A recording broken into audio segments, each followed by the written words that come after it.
Hey everybody, this is Mike Densmore, president of Monster Vault Entertainment. Today I'm here to show you what we've been working on for Dungeon Destroyers, which is one of our big titles that is releasing for next summer. That is our slotted time release for this game. We've been just kind of working through getting the menus and all that good stuff, basically rough alpha stuff. Currently, we got the menu. You have your play, your settings, exit, quick mock-up menu for all of this good stuff. And what we've gotten done so far is we've got a health system implemented to the game. The game itself, just to explain to those of you who don't know, Dungeon Destroyers is actually a top-down isometric dungeon puzzle solving game. Where you can actually control two characters simultaneously. Edmund is basically your activator character.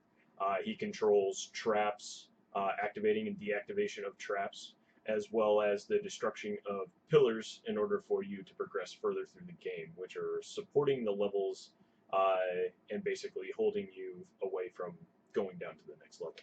Then you actually have Ulrich, Sir Ulrich the Tower. He is your defensive.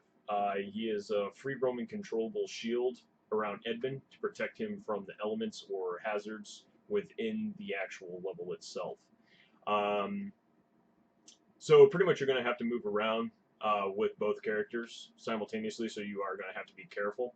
But as you can tell, Edmund uh, can't get hit, Ulrich can. Ulrich can take as much damage as you can throw at him.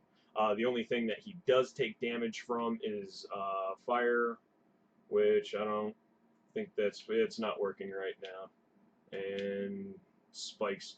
I mean, we are still working through a lot of the things, but fire will affect him, poison will affect him, and spikes will affect him due to being impaled, set on fire, poison, so on and so forth. So mostly like the extreme properties of the level will actually affect your gameplay. Edmund, on the other hand, he will take damage. Maybe we'll see how that goes. And yeah, he takes damage over time from the fire. We are still working on a lot of the animations for this. We are working very fast and very long hours on that as well. Also, yeah, if Edmund hits the spikes, he will die. If one or the two actually die within the level, you will restart. Similar to Super Meat Boy. Every time you die, you will restart over fresh every time. So basically, your goal is to take Ulrich and protect Edmund, even though I just chunked him into that. And then, as you can see, we have a poison trap. We got a poison chicken.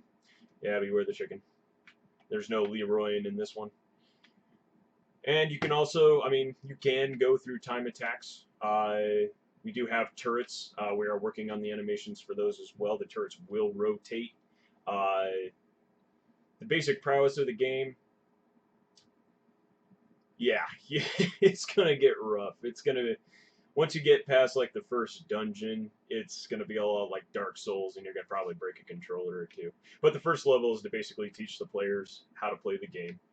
You can activate switches, turning them off and on.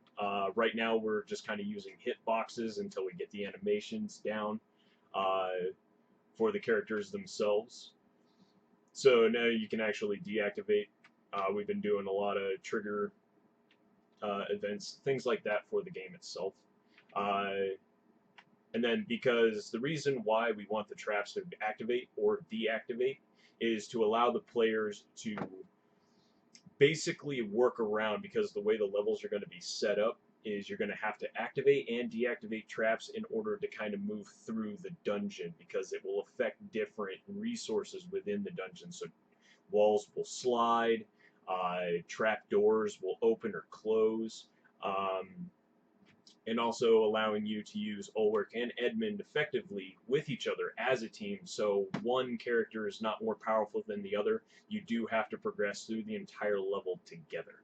Um, that's why if one of them dies, they both respawn together right at the beginning. And other than that, we've been working hard. There's a lot of stuff we haven't implemented yet because we're kind of working through a lot of like the coding. We've been hitting a couple issues with some of the stuff that we've been importing, but we are working on that. I feel bad overworking my programmer, but he's doing an awesome job. Mad props out to my animators as well. Jacob Gertnan, he's been kicking ass with the animations. Daryl Stern, my programmer, awesome dude. Um, the whole team's just been kicking ass for the past 3 months, getting as much as this done as we can. And then myself, Art, I mean, sleepless nights, lots of sleepless nights. A lot of people can attest to that who've made games. It's when you're trying to build something you're passionate about, it'll take precedence over a lot of things. But other than that, just wanted to give a shout out to everybody. Shout out to all the fans that have been supporting us on Twitch. It's always great to have supporters come and watch us work on the game. I love releasing new content to you guys, doing all that good stuff for you. We will be doing swag and all that other stuff when we're in the process of making shirts and all kinds of stuff for you guys for the longtime supporters, as well as raffles and all that good stuff. But yeah, shout out to everybody who's been a part of this project. You guys have been a huge support in this whole project, and I can't wait to see you guys play this game. This is very, very rough alpha. Like, this is nowhere. I mean, I guess you could say it's playable because I'm playing it, but it's not near where I want it to be as of yet. But once the first alpha is done and ready to set rock and roll, I'll probably be passing that out to a few lucky viewers, and we'll go from there. Thanks again, guys. Take it easy.